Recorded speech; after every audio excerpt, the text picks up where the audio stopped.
Finally tonight, a special comment about President Clinton's interview. The headlines about it are, of course, entirely wrong. It is not essential that a past president, bullied and sandbagged by a monkey posing as a newscaster, finally lashed back. It is not important that the current president's portable public chorus has described his predecessor's tone as crazed. Our tone should be crazed.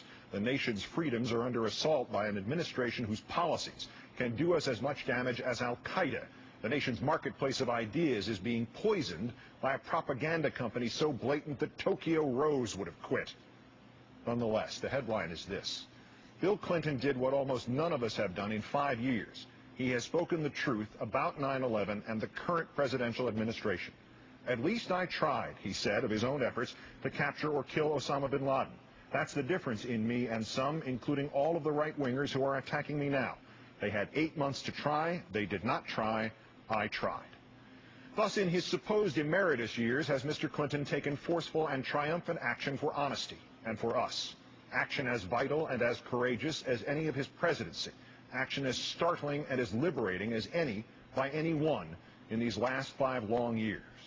The Bush administration did not try to get Osama bin Laden before 9/11. The Bush administration ignored all the evidence gathered by its predecessors. The Bush administration did not understand the daily briefing entitled Bin Laden Determined to Strike in U.S. The Bush administration did not try.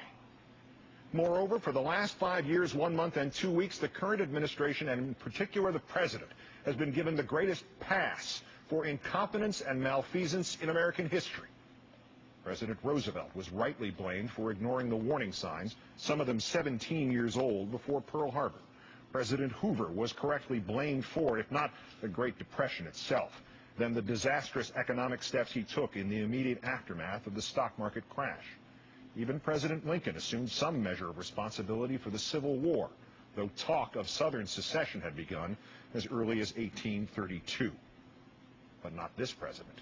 To hear him bleat and whine and bully at nearly every opportunity, one would think someone else had been president on September 11th, 2001, or the nearly 8 months that preceded it. That hardly reflects the honesty nor manliness we expect of the executive. But if his own fitness to serve is of no true concern to him, perhaps we should simply sigh and keep our fingers crossed until a grown-up takes the job 3 Januaries from now. Except for this. After 5 years of skirting even the most inarguable facts that he was president on 9/11, he must bear some responsibility for his and our unreadiness. Mr. Bush has now moved unmistakably and without conscience or shame towards rewriting history and attempting to make the responsibility entirely Mr. Clinton's. Of course, he is not honest enough to do that directly. As with all the other nefariousness and slime of this, our worst presidency since James Buchanan, he is having it done for him by proxy. Thus, the sandbag effort by Fox News Friday afternoon. Consider the timing. The very same weekend, the National Intelligence Estimate would be released and show the Iraq War to be the fraudulent failure it is. Not a check on terror, but fertilizer for it. The kind of proof of incompetence for which the administration and its hyenas at Fox need to find a diversion in a scapegoat. It was the kind of cheap trick which would get a journalist fired, but a propagandist promoted, promised to talk of charity and generosity, but instead launch into the lies and distortions with which the authoritarians among us attack the virtuous and reward the useless, and don't even be professional enough to assume the responsibility for the slanders yourself. Blame your audience for emailing you the question. Mr. Clinton responded as you have seen. He told the great truth untold about this administration's negligence, perhaps criminal negligence, about bin Laden. Mr. Clinton was brave. Then again, Chris Wallace might be braver still. Had I, in one moment, surrendered all my credibility as a journalist and been irredeemably humiliated as was he, I would have gone home and started a new career selling seeds by mail. The smearing by proxy, of course, did not begin Friday afternoon. Disney was the first to sell out its corporate reputation with The Path to 9/11.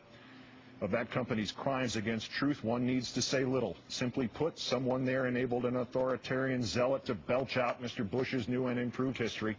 The basic plot line was this: because he was distracted by the Monica Lewinsky scandal, Bill Clinton failed to prevent 9/11. The most curious and in some ways the most infuriating aspect of that slapdash theory is that the right-wingers who have advocated it, who try to sneak it into our collective consciousness through entertainment, or who sandbag Mr. Clinton with it at news interviews, have simply skipped past its most glaring flaws. Had it been true that Clinton had been distracted from the hunt for bin Laden in 1998 because of the Lewinsky nonsense, why did these same people not applaud him for having bombed bin Laden's camps in Afghanistan and Sudan on August 20th of that year, for mentioning bin Laden by name as he did so? That day, Republican Senator Grams of Minnesota invoked the movie Wag the Dog. Republican Senator Coates of Indiana questioned Mr. Clinton's judgment. Republican Senator Ashcroft of Missouri, the future Attorney General, echoed Coates. Even Republican Senator Arlen Specter questioned the timing. And, of course, were it true Clinton had been distracted by the Lewinsky witch hunt, who on earth conducted the Lewinsky witch hunt? Who turned the political discourse of this nation on its head for 2 years? Who corrupted the political media? Who made it impossible for us to even bring back on the air the counterterrorism analysts like Dr. Richard Haas and James Dunnigan, who had warned at this very hour on this very network in early 1998 of the cells from the Middle East who sought to attack us here? Who preempted them in order to strangle us with the trivia that was all Monica all the time? Who distracted whom? This is, of course, where, as is inevitable, Mr. Bush and his henchmen proved not quite as smart as they think they are. The full responsibility for 9/11 is obviously shared by 3 administrations, possibly 4. But, Mr. Bush, if you are now trying to convince us by proxy that it's all about the distractions of 1998 and 1999, then you will have to face a startling fact that your minions may have hidden from you. The distractions of 1998 and 1999, Mr. Bush, were carefully manufactured and lovingly executed, not by Bill Clinton, but by the same people who got you elected president. Thus, instead of some commendable acknowledgement that you were even in office on 9/11 and the lost months before it, we have your sleazy and sloppy rewriting of history, designed by somebody who evidently read the Orwell playbook too quickly. Thus, instead of some explanation for the inertia of your first 8 months in office, we are told that you have kept us safe ever since, a statement that might range anywhere from 0 to 100% true. We have nothing but your word, and your word has long since ceased to mean anything. And, of course, the one time you ever have given us specifics about what you have kept us safe from, Mr. Bush, you got the name of the supposedly targeted tower in Los Angeles wrong. Thus was it left for the previous president to say what so many of us have felt, what so many of us have given you a pass for in the months and even the years after the attack. You did not try. You ignored the evidence gathered by your predecessor. You ignored the evidence gathered by your own people. Then you blamed your predecessor. That would be the textbook definition, sir, of cowardice. To enforce the lies of the present, it is necessary to erase the truths of the past. That was one of the great mechanical realities Eric Blair, writing as George Orwell, gave us in the novel 1984. The great philosophical reality he gave us, Mr. Bush, may sound as familiar to you as it has lately begun to sound familiar to me. The party seeks power entirely for its own sake. We are not interested in the good of others. We are interested solely in power. Power is not a means, it is an end. One does not establish a dictatorship to safeguard a revolution. One makes the revolution in order to establish the dictatorship. The object of persecution is persecution. The object of torture is torture.